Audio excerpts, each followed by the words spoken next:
तो दोस्तों, आपने पिछले पार्ट में देखा जब जुल्फी अलमारी में छुपा था तो उसे दरार से एक लड़की और उसका काला डोबरमन कुत्ता दिखा, लेकिन जैसे ही उसने दोबारा देखा सब गायब हो चुका था।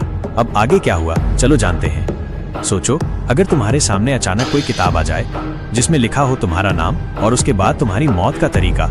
उधर एंजल और रेमन को सारा का कमरा मिल गया। वहाँ एक किताब थी जिसके बारे में कहा जाता था कि सारा ने बच्चों के खून से वो कहानियां लिखी थी। ये किताब घर ले चलते हैं और फिर यहाँ से निकल चलते हैं। तभी लाइट चली गई। दरअसल ये उनके दोस्त टॉमी की हरकत थी जिसने जुल्फी की बहन को भी वहाँ बंद कर दिया। अचानक दरवाजा खुला और एक काली परछाई अंदर आई। घर लौटने पर एंजल ने किताब पढ़नी शुरू की। अंतिम पन्ने पर लिखा था टॉमी का नाम और स्याही अब भी गीली थी। उधर टॉमी अपनी दादी को अंडे देने जा रही थी। रास्ते में उसे एक डरावना बिजूका दिखा। उसने मस्ती में उसे लात मारी, लेकिन आगे बढ़ी तो वही बिजूका फिर सामने था। वो अनदेखा कर आगे बढ़ी, पर लौटते वक्त बिजूका गायब था। जैसे ही उसने पीछे देखा, वो बिजूका उसके ठीक पीछे खड़ा था। वो डर कर भागी, पर रास्ते में कांटे से गिर गई। फिर उसके शरीर से भूसे निकलने लगे।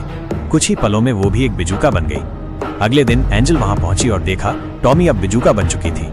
एंजल ने किताब वापस महल में रख दी, पर जैसे ही घर आई किताब फिर उसके कमरे में थी। अब उसमें नया नाम लिखा जाने लगा। इस बार किताब ने उसके दोस्त छोटे का नाम लिखा। एंजल ने तुरंत फोन किया, कुछ मत खाना, लेकिन उसने बात को मजाक समझा। जैसे ही उसने खाया, उसे एहसास हुआ कि उसके मुंह में कोई चीज है। निकाल कर देखा तो वो काली सी इंसानी उंगली थी। तभी एक औरत की आवाज आई, मेरा अंगूठा कहाँ है? अब सोचो, अगर तुम्हारे सामने भी ऐसी किताब आ जाए तो? पार्ट 3 में जानना मत भूलना इसका डरावना अंजाम क्या हुआ। वीडियो अच्छा लगा हो तो लाइक करो, शेयर करो और सब्सक्राइब